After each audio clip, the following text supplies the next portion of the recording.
20년 전에 내가 버렸던 지갑이 오늘 아침 우리 집 문 앞에 놓여 있었습니다. 문제는요, 그 지갑 안에서 내가 기억하지 못하는 글씨가 발견됐다는 겁니다. 그리고 그 글씨 때문에 내 인생이 완전히 뒤집혀 버렸습니다. 박영수는 요즘 들어 새벽에 눈을 뜨는 일이 잦아졌다. 나이가 드니 자연스레 잠도 짧아지는 법이라지만 오늘따라 가슴 한쪽이 이유 없이 꾹 눌렸다. 밖에선 찬바람이 스산하게 문틈을 스치고 부엌에 켜둔 작은 전등만이 어둠 속에서 희미하게 깜빡이고 있었다. 그는 뜨거운 물로 커피를 내려 한 모금 마신 뒤 문 밖에 놓인 신문을 가지러 나갔다. 그리고 그 순간 영수는 한동안 움직이지 못했다. 신문 위에 그가 손에 익도록 들고 다니던 갈색 가죽 지갑이 놓여 있었다.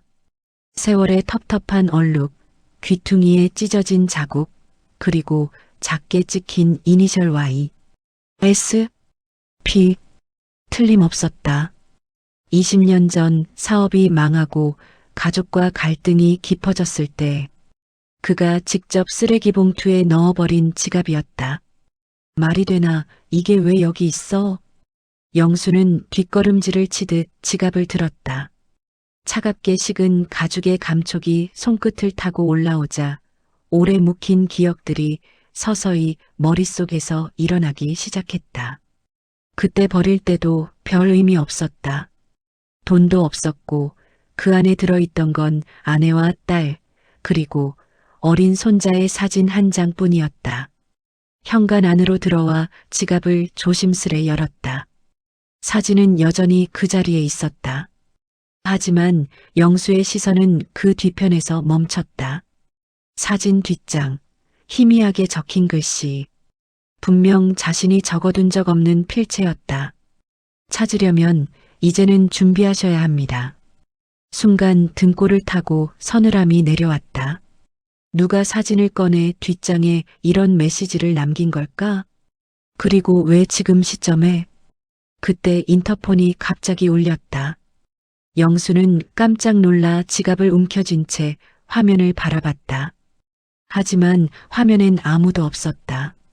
오직 낯선 바람 소리만 마이크를 타고 들어올 뿐. 그는 문득 오싹한 생각이 스쳤다. 혹시 지갑을 놓고 간 사람이 아직 근처에 있는 건가? 영수는 문을 잠그고 집안을 천천히 둘러보았다. 오래된 시계의 초침 소리만이 방 안을 채우고 있었지만 묘한 기분은 좀처럼 가라앉지 않았다.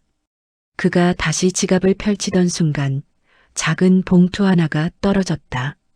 기억이 없는 물건. 봉투 앞엔 숫자 하나만 딱 적혀 있었다. 2005. 영수는 숨을 들이켰다. 그 해는 그가 모든 것을 잃었던 바로 그 해였다. 영수는 손끝으로 작은 봉투를 뒤집어 보았다. 얇고 누렇게 바랜 종이 모서리는 해져 있었지만 봉이는 단단히 닫혀 있었다. 마치 오랜 시간 누군가가 정성스레 보관해온 것처럼.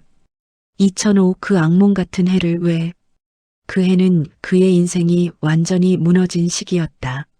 사업은 연속된 투자 실패로 파산했고 믿었던 동업자는 연락도 없이 사라졌다. 가족들은 영수의 책임감을 믿었지만 연달아 터지는 문제에 지쳐 결국 모두 뿔뿔이 흩어졌다. 아내는 친정으로, 딸은 다른 지역으로 직장을 옮기며 살림을 따로 꾸렸다. 그 혼란의 와중 영수는 마지막으로 가지고 있던 물건들을 정리하며 지갑도 버렸었다. 그때는 모든 걸 내려놓고 싶었다. 옛 사진조차 보기 힘들 만큼 마음이 무너져 있던 때였다. 하지만 지금 그의 손에 있는 이 봉투는 누가 왜 무슨 이유로 보관하고 있었던 것일까? 영수는 봉투를 뜯기 전에 한 번 더 주변을 살폈다. 집안은 조용했다. 하지만 뭔가가 계속해서 그를 지켜보고 있는 느낌이 떨쳐지지 않았다. 열어보자. 그는 조심스럽게 봉인을 뜯었다. 안에는 종이 한 장과 수십 년은 된 듯한 열쇠 하나. 종이는 작은 노트 조각처럼 찢어진 상태였다. 그 위에 적힌 글씨. 그날의 기록을 기억하십니까? 영수는 크게 숨을 들이켰다. 필체는 여전히 낯설었다. 분명 자신도 가족도 아닌 완전히 모르는 사람의 글씨체. 그리고 열쇠. 길고 낡은 모양새로 보아 문보다는 사물함 또는 창고에 더 가까워 보였다. 그는 순간 머릿속에서 오래전의 장면이 번쩍하고 지나갔다. 개업 준비로 분주하던 초기 시절, 수백 개의 문서와 재고를 넣어두던 동네 창고. 그곳엔 아직도 그가 임대했던 오래된 사물함이 남아있을지도 모른다. 하지만 그건 이미 20년 전 얘기였다. 설마 그걸 다시 가보라는 건가? 영수는 종이를 내려놓고 지갑을 살폈다. 지갑 안쪽에는 보지 못했던 또 하나의 흔적이 있었다. 작은 긁힌 자국. 마치 누군가가 급히 무언가를 꺼내려다 남긴 것처럼. 그 순간 인터폰이 다시 울렸다. 이번엔 짧게 딱 한 번. 영수는 깜짝 놀라 화면을 들여다봤다. 여전히 아무도 없었다. 하지만 이번엔 화면 하단에 이상한 점이 보였다.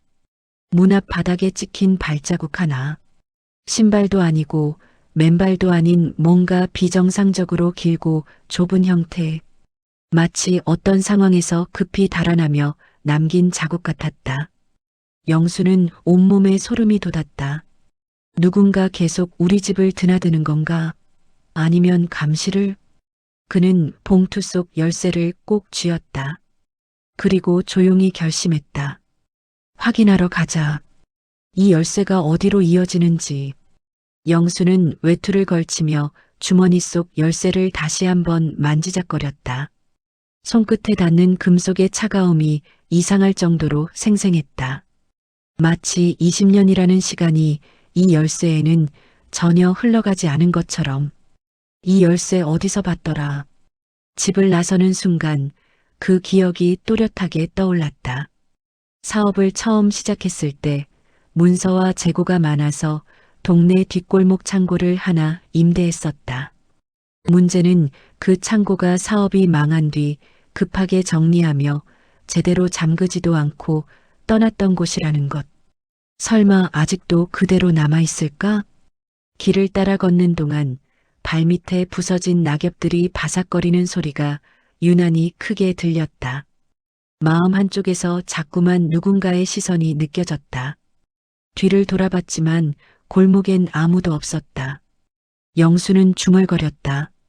내가 예민한 건가 아니면. 그는 곧장 창고가 있던 좁은 골목으로 접어들었다. 20년 전과 비교하면 많이 변한 동네였지만 이 골목만큼은 여전히 낡고 음습했다. 벽엔 오래된 포스터가 덕지덕지 붙어 있었고 지붕 사이로 떨어진 빗물이 축축하게 바닥을 적시고 있었다. 그리고 그곳에 있었다. 그가 기억하는 바로 그 창고 문. 문 옆에는 임대문이라고 적힌 종이가 붙어 있었지만 색이 바래 누가 적었는지조차 분간하기 어려웠다. 영수는 문 손잡이를 잡아당겨봤다. 딸깍 잠겨 있었다. 그는 주머니에서 열쇠를 꺼냈다. 열쇠가 손 안에서 묘하게 맞아떨어지는 느낌이 들었다. 직감적으로 알 수 있었다. 이 열쇠 여기 거구나. 영수는 열쇠를 조심스레 꽂았다. 삐걱. 20년 전과 똑같은 소리를 내며 문이 천천히 열렸다. 창고 안은 어둡고 먼지가 층층이 쌓여 있었다. 그동안 아무도 드나들지 않았다는 듯 정적이 흐르는 공간. 하지만 영수는 발을 들이자마자 어딘가 이상하다는 걸 직감했다. 여기엔 누군가 다녀간 흔적이 있었다. 바닥엔 신발 자국이 선명했고 오래된 상자들 중 몇 개는 최근에 건드려진 듯 위치가 미묘하게 달라져 있었다. 심지어 한쪽 벽면엔 누군가가 급하게 긁어낸 듯한 마크가 남아 있었다. 누가? 영수는 걸음을 옮기며 사물함을 하나씩 살폈다. 그중 가장 구석에 있는 금속 사물함. 그는 즉시 알아봤다. 자신이 20년 동안 한 번도 열어보지 않았던 바로 그 사물함. 문이 조금 열린 상태였다. 누군가 이미 열어본 흔적. 영수는 가슴이 쿵 내려앉았다. 그리고 그 순간 사물함 안에서 작은 소리가 들렸다. 무언가가 툭 떨어지는 소리. 그는 조심스럽게 사물함 문을 열었다. 안에는 낡은 서류 뭉치, 봉투 몇 개, 그리고 바닥에 떨어진 작은 카세트 테이프 하나. 라벨에는 딱 한 줄이 적혀 있었다. 2005년 3월 12일 기록. 영수의 호흡이 멎었다. 그 날짜는 그가 가족을 잃어버리는 계기가 되었던 사건이 있었던 바로 그날이었다. 도대체 누가 이걸 남긴 거지? 그가 테이프를 집어드는 순간 갑자기 창고 문이 쾅 하고 닫혔다. 영수는 깜짝 놀라 뒤를 돌아봤다. 누가 문을 잡고 있는 것처럼 단단히 닫힌 문. 그리고 문 너머에서 발자국 소리가 천천히, 아주 천천히 창고 앞을 걸어갔다. 이상하게 길고 규칙적이지 않은 발걸음. 마치 인간이 아닌 어떤 낯선 존재의 걸음처럼. 영수는 숨을 삼켰다. 누군가 아니 무언가 이 창고까지 그를 따라온 것이다. 닫힌 문 너머에서 발자국 소리가 점점 멀어져 갔다. 영수는 한참 동안 움직이지 못했다. 심장이 터져 나올 듯 뛰고 있었고 손은 카세트 테이프를 쥔 채 떨리고 있었다. 누구지? 그는 창고 문 손잡이를 잡고 천천히 돌렸다. 다행히 문은 잠겨 있지 않았다. 바람 때문이라고 믿고 싶었지만 문이 닫히던 묵직한 충격은 분명 사람이 손으로 밀었을 때 나는 소리에 가까웠다. 영수는 밖으로 얼굴을 내밀었다. 골목은 고요했다. 하지만 바닥에는 방금 전 자신이 본 것과 같은 기묘한 발자국이 길게 이어져 있었다. 발자국은 어딘가로 향하지도 않고 사라지지도 않았다. 창고 문 앞에서 시작해 딱 창고 문 앞에서 끝나 있었다. 마치 그 존재가 여기서만 움직였다는 듯. 영수는 더 쫓아갈 기운이 나지 않았다. 그는 떨리는 손으로 코트를 여미고 창고 문을 다시 잠가 놓은 뒤 집으로 돌아갔다. 테이프를 재생하다. 집에 도착한 그는 오랫동안 멍하니 앉아 있었다. 손바닥 위에 카세트 테이프가 이상하게 무거웠다. 2005년 3월 12일. 그날은 영수에게 가장 잊고 싶은 날이었다. 그날 밤 그는 마지막으로 가족들과 심하게 다투었다. 감당하기 힘들 정도의 빚, 반복된 사업 실패, 책임지지 못한 현실. 아내와 딸은 더는 버틸 수 없다는 말만 남기고 집을 나갔고 그때부터 영수는 홀로 남았다. 하지만 이상했다. 그날에 대해 영수는 이상할 정도로 단편적인 기억밖에 없었다.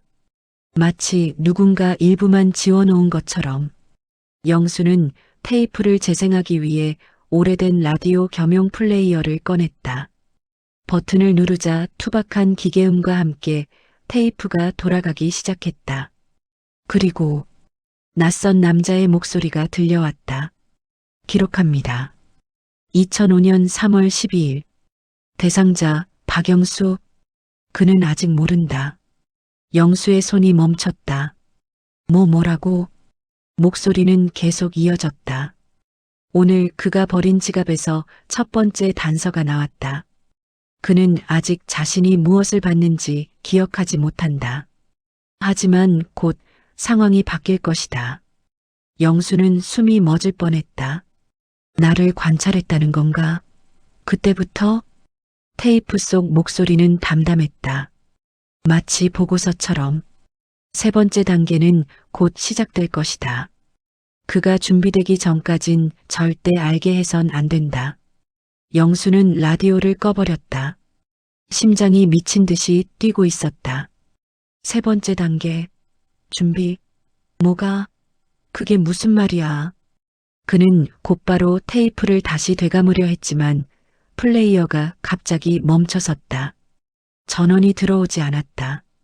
불빛 하나 없이 고장난 듯 조용했다. 영수는 기계가 꺼진 줄 알고 당황해 전원을 흔들었다. 그러나 그 순간 라디오 스피커에서 작은 목소리가 새어나왔다. 아까의 남자 목소리도 기계음도 아니었다. 굉장히 작고 훨씬 더 가까운 목소리. 이건 당신이 버린 게 아니에요. 영수의 온몸이 얼어붙었다. 그는 고개를 천천히 들었다.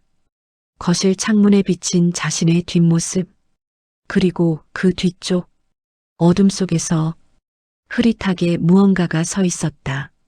영수는 숨을 크게 들이켰지만 소리조차 나오지 않았다. 창문에 비친 그 형체는 흐릿하게 일렁였다. 사람처럼 보이지만 어딘가 길고 뒤틀린 실루엣. 그 모습은 바람이 지나가는 듯 흔들리다가 다시 뚜렷해졌다. 영수는 천천히 몸을 돌렸다. 거실 조명 아래 아무것도 없어야 할 자리. 그러나 그 자리에 어떤 존재가 서 있었다. 형체는 사람보다 약간 더 크고 실루엣이 비정상적으로 길었다. 얼굴은 어둠 속에 가려져 있었다. 하지만 분명히 나를 보고 있다는 느낌이 온몸으로 꽂혔다. 영수는 떨리는 목소리로 말했다. 누구요? 대답은 없었다. 대신 그 존재가 천천히 고개를 한쪽으로 기울였다. 마치 내가 기억하지 못하는 무언가를 확인하듯이. 그 순간 라디오 스피커에서 다시 속삭임이 들려왔다. 기억하세요. 당신은 그날 혼자가 아니었습니다. 그 말이 들리는 순간 그림자가 바람처럼 사라졌다. 발자국 소리도 문 여닫히는 소리도 아무것도 없었다. 그저 사라진 것이다. 영수는 다리에 힘이 풀려 의자에 털썩 주저앉았다. 사라진 부분들. 영수는 떨리는 손으로 머리를 감싸쥐었다. 그날 2005년 3월 12일. 정말 혼자가 아니었다는 말인가? 그는 그날을 떠올리려 애썼다. 하지만 기억은 이상할 정도로 뭉개져 있었다. 마치 누군가가 특정 장면만 골라 흐리게 칠해놓은 것처럼. 왜 기억이 안 나지? 그때 지갑 속 사진이 떠올랐다. 아내, 딸, 손자. 행복했던 시절의 모습. 하지만 이상한 점이 있었다. 사진 속 딸 지영의 얼굴 부분. 오래된 손때가 묻어 지워졌다고 생각했지만 방금 전 존재가 사라진 자리에서 불어온 바람의 사진이 바닥으로 떨어지면서 영수는 자세히 보게 되었다. 딸의 얼굴 주변에 희미하게 손톱으로 긁은 자국 같은 것이 있었다. 그 자국은 무언가를 지우려는 듯한 느낌이었다. 누가 왜 사진을? 영수는 숨이 거칠어졌다. 바로 그때 문 두드리는 소리가 났다. 쿵, 쿵, 쿵. 평범한 노크가 아니었다. 무겁고 규칙적이며 마치 확인하러 왔다는 듯한 두드림. 영수는 겁을 참고 인터폰 화면을 켰다. 화면에는 아무도 없었다. 아무것도. 하지만 문 아래 틈으로 무언가가 삐져나와 있었다. 작은 봉투. 창고에서 본 봉투와 같은 재질. 그 위에는 숫자 하나가 적혀 있었다. 3. 영수는 숨을 멈췄다. 3? 3이 뭐지? 그 순간 머릿속에서 테이프 속 남자의 말이 딱 하나 떠올랐다. 세 번째 단계는 곧 시작될 것이다. 영수는 봉투를 집어들지 못한 채 얼어붙었다. 문 밖에서 아주 희미한 목소리가 들려왔다. 바람인지 사람인지 구분할 수 없는 목소리. 준비되셨나요? 박영수 씨. 영수는 완전히 굳어버렸다. 문 아래서 꺼낸 작은 봉투는 차갑게 얼어붙어 있었다. 영수는 떨리는 손으로 봉투를 잡고 한참 동안 그 숫자 3만을 바라보았다. 이해할 수 없는 숫자였다. 첫 번째 봉투는 2005, 그 다음은 창고에서 발견한 테이프, 그리고 이제 3. 세 번째 단계 그 말과 관련 있는 건가? 영수는 봉투를 열기 전에 혹시나 하는 마음에 현관을 살폈다. 문 밖에는 아무도 없었다. 하지만 문틈 사이로 스며드는 바람이 있었다. 찬바람이 아니라 누군가 바로 문 앞에서 숨을 고르고 있는 듯한 기운. 그는 떨리는 손으로 봉투를 열었다. 안에는 종이 한 장. 거기엔 단 한 문장만이 적혀 있었다. 그날 당신 혼자가 아니었다는 걸 기억하십시오. 영수는 숨을 들이쉬었다. 이 문장은 테이프 속에서 들은 말과 정확히 같았다. 누가 계속 같은 말을 반복하는 거야? 그 순간 머릿속에서 오래 묵힌 기억의 틈새가 번쩍하고 열리는 느낌이 들었다. 2005년 3월 12일. 그날 밤 11시쯤 가족들이 떠난 뒤 그는 혼자 소파에 앉아 포도주를 마시고 있었다. 그 후로 기억이 아주 흐릿했고 다음 장면은 이미 아침이 된 뒤였다. 그 사이에 무슨 일이 있었는지 전혀 기억이 없었다. 그는 심장이 뛰는 것을 느끼며 중얼거렸다. 내가 왜 그 시간을 기억 못하지? 지갑 속 사진의 비밀. 영수는 지갑 속 사진을 다시 꺼냈다. 딸 지영의 얼굴 주변 긁힌 듯한 흔적. 그 흔적을 손톱으로 살짝 긁어보자 얇은 종이 조각이 벗겨지듯 떨어졌다. 그리고 그 아래에서 의외의 것이 드러났다. 사진 속 딸의 손을 잡고 있는 사람. 원래는 영수라고 기억하고 있었던 장면. 하지만 긁힌 부분 아래에서 나타난 것은 분명히 영수가 아닌 다른 남자의 손이었다. 너무도 뚜렷하게 영수의 거친 손이 아니라 젊고 긴 손가락의 손. 이게 뭐야? 누군가 사진을 덮어 씌워 기억을 조작하듯 수정을 했던 것이다. 그 순간 영수는 자신이 기억 속에서 보던 장면과 실제 사진이 완전히 다르다는 걸 깨달았다. 그리고 그때 라디오에서 또다시 목소리가 들려왔다. 이번엔 속삭임도 아니었다. 명확하고 차분한 목소리. 3단계 시작합니다. 라디오는 꺼져 있었다. 플러그도 뽑혀 있었다. 그런데도 목소리는 거실 전체에 울렸다. 그날의 공백 속 진실. 영수는 주저앉았다. 20년 전 그는 단순히 가족과 다툰 것이 아니었다. 뭔가가 있었다. 누군가가 있었다. 접어? 갑자기 방 안에 발자국 소리가 울렸다. 거실 바닥, 장판 위를 누군가 천천히 걷는 소리. 영수는 얼굴을 들지 못했다.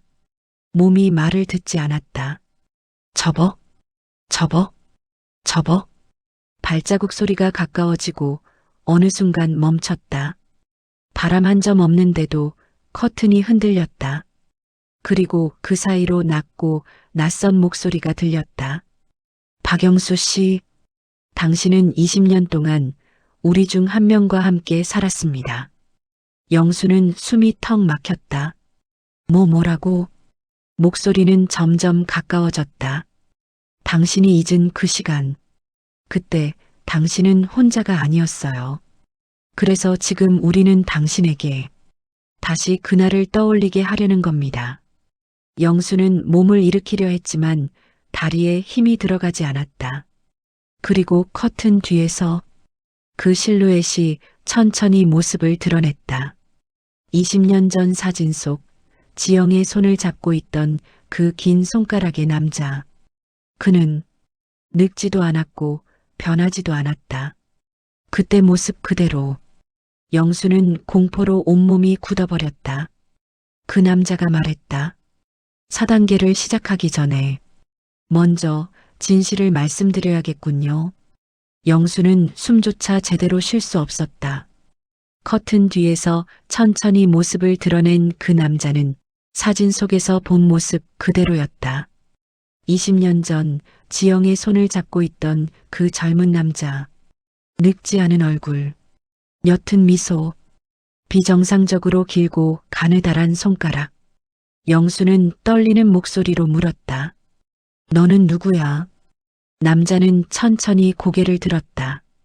눈빛은 차갑지 않았다. 오히려 감정이 결여된 기록자의 눈이었다. 저는 기록체라고 불립니다. 영수는 숨을 들이켰다. 기록체 처음 듣는 단어였다. 남자는 조용히 말을 이었다. 2005년 3월 12일 당신 가족에게 일어난 일을 기록하기 위해 파견된 존재입니다. 기록하기 위해?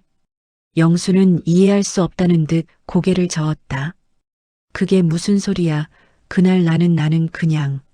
남자가 영수를 바라보며 천천히 말했다. 당신은 그날 밤 어떤 장면을 보았습니다. 영수의 몸이 떨렸다. 그래서 당신은 기억을 지우기 위해 지갑을 버렸습니다. 그 말에 영수는 멍해졌다. 내가 기억을 지우기 위해? 남자는 고개를 끄덕였다. 그날 밤에 잊힌 진실. 남자는 손을 들어 공중을 스쳤다. 그러자 방 안 공기가 싸늘해졌고 마치 오래된 비디오를 재생하듯 눈앞에 흐릿한 장면이 떠올랐다. 낡은 거실, 포도주 잔, 흐느끼는 자신의 목소리, 그리고 문이 천천히 열리며 누군가 들어오는 장면. 오래된 기억하지만 확실하게 존재하던 장면. 그 문을 통해 들어오는 사람은 지영이었다. 20년 전 집을 나갔던 딸. 하지만 뒤이어 들어오는 또 다른 그림자가 있었다. 바로 지금 영수 앞에 서 있는 이 남자. 젊은 남자. 표정 없는 눈. 사람처럼 보이지만 사람이 아닌 존재. 남자는 고요히 설명했다. 그날 밤 지영 씨는 당신을 찾아왔습니다. 마지막으로 당신에게 한 가지를 보여주기 위해. 영수는 숨을 삼켰다. 그 장면이 아주 희미하게 떠올랐다. 딸의 울먹이는 목소리, 뭔가를 말하려는 듯한 얼굴. 하지만 그 이후 기억이 없는 이유. 남자는 말해주었다. 하지만 당신은 그 진실을 받아들일 준비가 되어 있지 않았습니다. 그래서 내가 내 기억을 지웠다는 거야? 남자는 고개를 저었다. 아니요. 저는 지우지 않습니다. 영수는 눈을 크게 떴다. 남자는 조용히 말했다. 당신 스스로 지웠습니다. 기억의 봉인. 영수의 머릿속이 흔들렸다. 내가 스스로? 남자 기록체는 고개를 끄덕였다. 당신은 2005년 3월 12일 밤 어떤 장면을 보고 그 장면을 받아들이지 못했습니다. 그 장면이 뭔데 대체 뭘 봤다는 거야? 기록체는 영수에게 지갑을 가리켰다. 지갑은 그날의 마지막 기록입니다. 당신은 그걸 버렸지만 그 기억은 사라지지 않았습니다. 영수는 지갑을 더 꽉 쥐었다. 지갑 속 사진. 마치 누군가가 지워낸 듯한 흔적들. 그리고 그 아래에 숨어있던 진짜 모습. 남자는 아주 낮은 목소리로 말했다. 당신의 딸 지영 씨는 그날 당신에게 어떤 사실을 말하려 했습니다. 영수는 이마를 짚었다. 숨이 막힐 듯 했다. 그 사실은 당신이 지금까지 믿어온 것과 전혀 다릅니다. 남자는 한 걸음 다가왔다. 그의 그림자가 영수의 발끝까지 닿았다.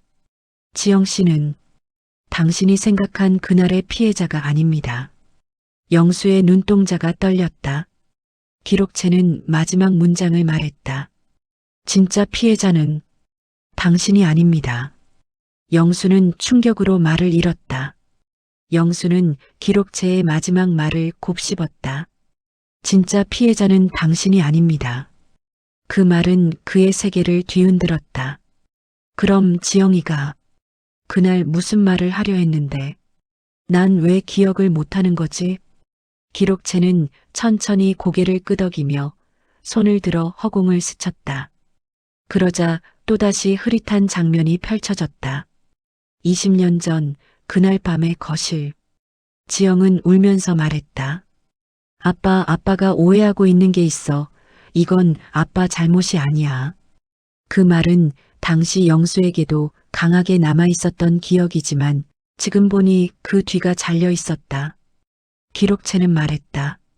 지영 씨는 당신이 기억하는 것처럼 아버지를 떠난 게 아닙니다. 장면이 이어졌다. 영수의 과거 모습이 술에 취해 고개를 떨군 채 있었다. 지영은 뭐라고 외치며 그의 어깨를 흔들었다. 그러다 거실 창문 쪽에서 낯선 남자의 그림자가 스치듯 지나갔다. 그 그림자가 영수는 숨을 멎었다. 지금 이 기록체의 그림자와 똑같았다. 영수는 떨며 물었다. 그럼 그때도 너였어? 기록체는 고개를 끄덕이지도 부정하지도 않았다. 대신 조용히 말했다. 그날 지영 씨가 당신에게 말하려 했던 진실은 바로 저희에 관한 것입니다. 영수의 손에서 지갑이 떨어졌다. 그러니까 우리 가족 주변에 너희가 있었다는 거야? 기록체는 눈을 내리깔았다. 당신에게는 보이지 않았지만 20년 전부터 당신 가족은 저희의 관찰 대상이었습니다. 영수는 머리를 감싸쥐었다. 그의 기억 속 구멍들이 하나둘 메워지기 시작했다. 지영이 마지막으로 남긴 말. 그날 새벽 문 밖에서 들리던 이상한 소리들. 버려둔 지갑이 사라진 시점. 그리고 기억에서 갑자기 잘려나간 몇 시간. 모든 게 하나의 직선으로 연결되기 시작했다. 세 번째 단계의 의미. 기록체는 테이블 위에 떨어진 작은 봉투. 3이라고 적힌 봉투를 들어보였다. 3은 당신이 진실을 견딜 수 있는 세 번째 단계라는 뜻입니다. 그럼 첫 번째, 두 번째는 뭐였지? 기록체는 담담하게 설명했다. 첫 번째는 기억의 흔적을 되돌려 놓는 것. 그래서 지갑을 돌려드렸습니다. 두 번째는 당신이 잊고 있던 기록물을 직접 확인시키는 것. 그래서 테이프를 드렸죠. 영수는 눈을 감았다. 모든 것이 그를 그날로 이끌고 있었다. 그리고 세 번째 단계는 당신이 직접 진실을 선택하게 만드는 겁니다. 기록체는 영수를 똑바로 바라보았다. 지영 씨가 사라진 이유, 아내와 며느리가 돌연 연락을 끊은 이유, 그건 모두 당신을 지키기 위한 선택이었습니다. 영수는 그 말에 숨을 삼켰다. 나를 지키기 위해? 기록체는 낮은 목소리로 말했다. 당신이 본 그 장면 때문에 20년 전 그날의 마지막 진실. 기억의 장면은 마지막으로 이어졌다. 지영이 울면서 말했다. 아빠, 이 사람들 아빠를 계속 관찰하고 있었대. 우리 가족도 나도. 그래서 우리가 떠난 거야. 영수는 소파에 앉아 술 기운에 정신을 잃어가고 있었고, 지영은 두려움에 떨며 아버지를 안아붙들었다. 그리고 그때 거실 한가운데 기록체와 똑같은 그림자가 서 있었다. 지영은 공포에 질려 소리쳤다. 아빠, 이 사람들이 아빠 기억을 지우러 왔어. 아빠가 본 걸 숨기려고. 그 순간 영수의 기억은 완전히 끊어졌다. 딱 그 지점에서 영수는 눈을 크게 떴다. 내 기억을 지우러 온 건 너희였어? 기록체는 고개를 들었다. 맞습니다. 당신이 그 장면을 본 순간부터 저희는 당신을 위험 대상으로 판단했죠. 그 장면이 뭐였는데? 기록체는 잠시 침묵했다. 그리고 아주 낮은 목소리로 말했다. 당신 가족이 저희에게 납치되는 장면이었습니다. 영수의 심장이 멎을 듯했다. 뭐라고? 기록체는 조용히 고개를 끄덕였다. 지영 씨는 그날 밤 당신에게 마지막 인사를 하러 왔습니다. 그리고 당신에게 모든 걸 알려주려 했죠. 영수의 눈이 흐려졌다. 그럼 내 가족은 20년 동안? 기록체는 마지막으로 말했다. 살아 있습니다. 하지만 당신이 그 사실을 잊어야만 지금까지 살아 있을 수 있었던 겁니다. 영수는 숨을 멈추며 기록체를 바라봤다. 기록체는 문 쪽으로 천천히 돌아섰다. 이제 결정하십시오. 박영수 씨, 기억하시겠습니까? 아니면 다시 잊으시겠습니까? 그리고 기록체는 문을 열며 마지막 말을 남겼다. 선택에 따라 당신은 가족을 다시 볼 수도 영영 잃을 수도 있습니다. 문이 닫히며 집안에는 오직 지갑 하나만이 남아 있었다. 20년 전 버린 지갑, 그리고 20년 만에 되돌아온 진실. 마무리. 20년 전 버린 지갑이 다시 돌아오면서 그의 잊힌 진실도 함께 돌아왔습니다. 여러분이라면 어떤 선택을 하시겠습니까? 기억할 것인지 잊을 것인지 말이죠. 이야기가 흥미로우셨다면 다음 이야기도 놓치지 않도록 구독과 좋아요 부탁드립니다. 여러분의 한 번의 클릭이 새로운 이야기를 만들어냅니다.